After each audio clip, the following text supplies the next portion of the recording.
Again, to have this man grace this platform, Dennis Skinner.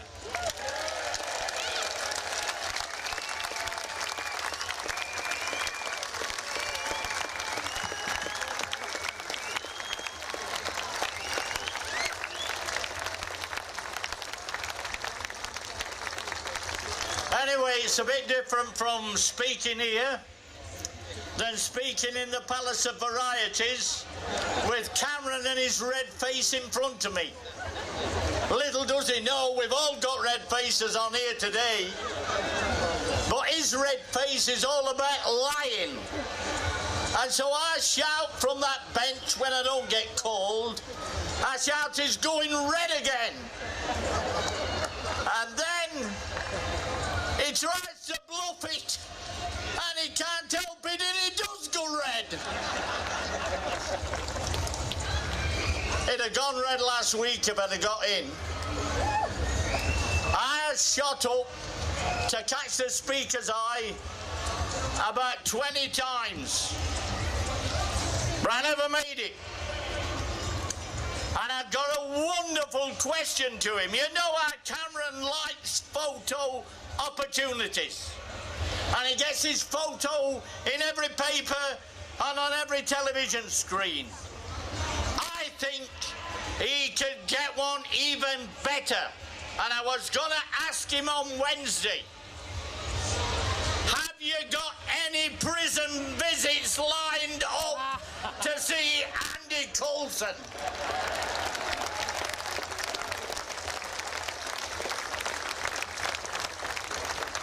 Brad didn't get in. But he might save for another day. I'm also carrying a small message from the Better Together campaign in Scotland, who said, wouldn't it be wonderful if you could talk to the Durham Gala on Saturday about trade unionists sticking together beyond the border? And that's the message I give to you straight from the Together campaign. There's been all this talk about ballot percentages. For trade unionists, that is. It's a good job they don't start in Parliament.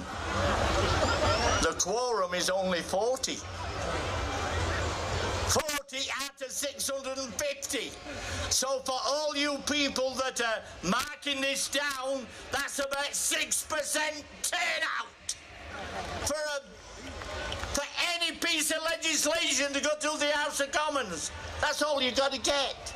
And in the House of Lords, it's nil, because nobody's been elected. That's why we should abolish it. And I'm not going there, so don't worry. They're not buying me off. I have to tell Dave, I didn't actually make a decision myself about Parliament. I was called upon by the Derbyshire miners to fight a man that left the Tory party. He worked on the BBC. He was like the Paxman of his day. And he was going round Bolsover, winning friends and influencing people. And they said, Dennis, get on the bloody parliamentary panel and stop the bastard. Which I did. So you might never have heard of him. He's dead now. He tried for seats as SDP. He tried for seats for the Labour Party. And now he's gone. Well, that's the reason I went to Parliament.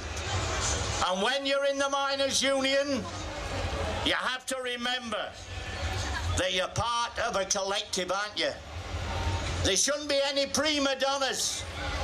And that's why last Thursday, when all those people you've heard from today were striking, as is their right, I say loud and clear, if any Labour MP is asked the question, are strikes necessary? Yes, they are. Working people haven't got a great deal of power. They never had. Most of the power is in the hands of all those that are at the top of the Sunday Times list, and the idea that somehow or other they can't use the right to strike is a nonsense. So I just want to say to you, that strike was necessary, but I think more than that. I wish it had took place in 1984, when we should have had a second front. And if we'd had a second front to support the miners, we would have got home and dry. Remember that in the future, because we might be up against the same problems.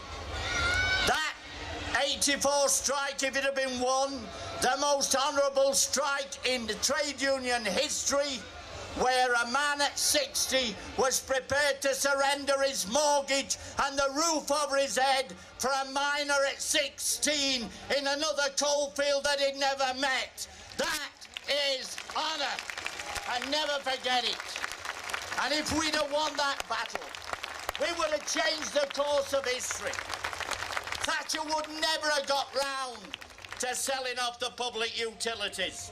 You remember the story? Let's have a share owning democracy, she said. And you can all buy shares, and you can own water and energy. The truth is, after 20 years, they're all abroad. Every single one of them.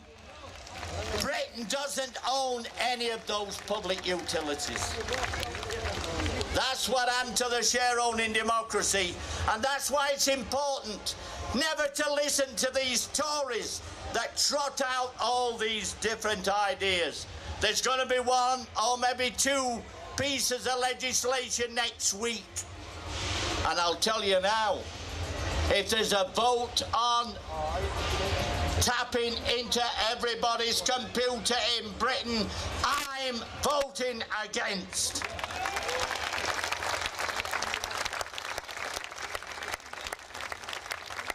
So if there's any whips on this platform, they already know.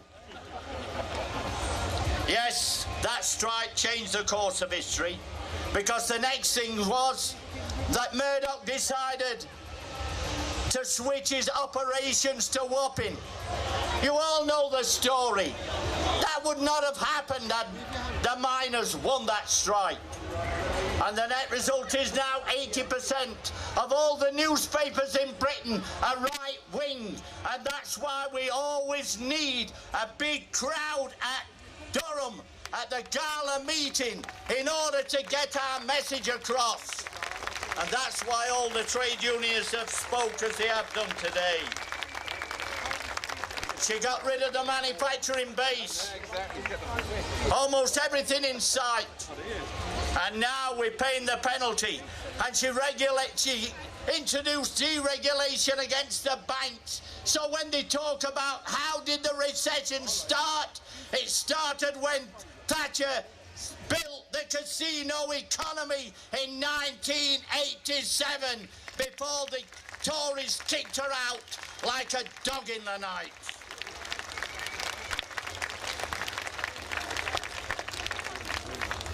There's another thing we've got to sort out as well in our movement, and that is the mantra of balancing the books. That mantra began with Ronald Reagan way back in America. The private sector never balanced the books, so why should the public sector be demanded every single day that they have to balance the books? It's a nonsense. If Mike Ashley wants to build another Sports Direct with 1,300 people on zero-hour contracts, do you think he borrows £4 billion out of his own safe? No, he doesn't. He borrows it out of somebody else's. That's how capitalism works. And yet somehow or other, we're being told that the local authorities must balance the books, that any Labour government should balance the books. It's a mantra that has to be destroyed if we are to make any progress. And so during those 2 decades, is it any wonder, with people making money hand over fist with the shares and all the rest of it, that we had this vile abuse of children at the same time? The people in power thought they could do anything they liked. That's what society was in that era. So when you're worried about Jimmy Savile and Rolf Harris and maybe some politicians that have not yet been disclosed, just remember, it was a free and easy time when everything goes. That's what capitalism was doing then. They felt they could do anything they liked. So Labour's got to formulate a manifesto. And unfortunately, I'll not be at the Clause 5 meeting. They got rid of me.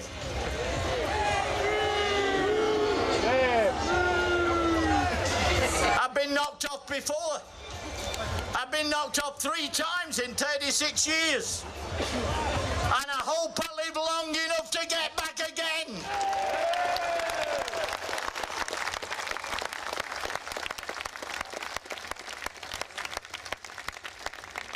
Anyway, I don't feel half as bad as Andy Murray. I don't think he could be as sure as getting the Wimbledon title again as me getting back. And in any case, I can't be anywhere near as bad as all those Brazilians. Life throws a lot of things at you, and you have to stand up. And as a trade unionist, you have to remember you fight back again and again. And that's what we need, that kind of spirit, the 1945 spirit, starting here in Durham, to get an agenda that can beat the Tories so they don't focus on individuals. The reason why they keep talking about Miliband is because we hadn't got the dynamic policies necessary. That's why the speakers you meet today, the teachers, the GMB, the railway men, have all told you what's needed. We all know what's necessary, and that's why when you have the Clause 5 meeting before the election, remember what we need to do. First of all, we put an end to the wage freeze when a Labour government gets in. Secondly, we want a living wage right across the length and breadth of Britain. Next, we've got to introduce free collective bargaining in all those areas of the private sector where it doesn't exist at the present time. And get rid of zero-hour contracts.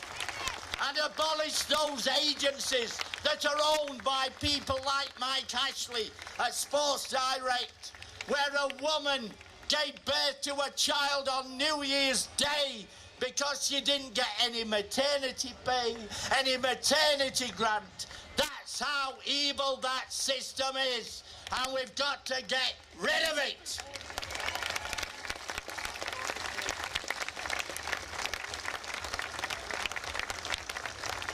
We've also got to put an end to sequestration of trade union funds. I don't think it's been mentioned today, but that is one big handicap against workers as opposed to the owners who don't suffer from that same handicap. We've also got to make sure that we introduce proper, decent public ownership. You've heard about taking rail back. I endorse it completely. It's absolutely necessary. Why should we be putting money into Richard Branson's pocket when we know for a fact that we could be making money for the taxpayer, the pensioner, the nurses, and all the people who need the money? And when people say to me nationalisation, I've been in Parliament long enough to remember Harold Wilson nationalised aerospace with a majority of one. So it can be done. and we have to start the process at the Clause 5 meeting. We've got to end the bedroom tax, and that's a no-brainer. We have to introduce a massive house building programme like we did after the end of the Second World War, when every country was skint. How did we do all these things after 1945? We did what we could do then. We borrowed the money. That's what we did. We built a National Health Service. We introduced pensions for the first time. We built council houses, homes for heroes. That's what we did. So the idea that you can't do anything because of austerity is the biggest load of lies I've ever heard. That Tory front bench on Millionaires Row wouldn't recognise the truth if it was sprayed on their eyeballs. We've got to abolish Atos, Cabida, G4S. We've got to introduce a Robin Hood tax that'll frighten the life out of the people in the City of London. Let's do it. Let's do it. And then we can direct it straight to the National Health Service. Every penny of that tax, the people would respond to that if they knew that's where the money was going. So, lots of things to do and lots of things to say. All I say to you is, this big meeting inspires me. I think Cameron didn't know about this place when he talked about the big society. Because I've been addressing it since 1978. And that bloody idiot who went to Eton educated beyond his intelligence didn't know it existed in Durham. Yes, it is inspiring. And that's why I feel as I do. I know that when I come back here, there'll be a warm reception. I know it'll not be picked up by the press and the BBC and by Andrew Neil, who's had more hair transplants than Michael Jackson. I know that. But what I do know is this. There are two people that have left us, Tony Benn and Bob Crow. And if they were here, they'd be cheering to the echo. That's what Durham means to all of us. Never let the spirit die. Let's start building the manifesto here in Durham. The Durham Manifesto for Tony Benn and Bob Crow. Thank you very much.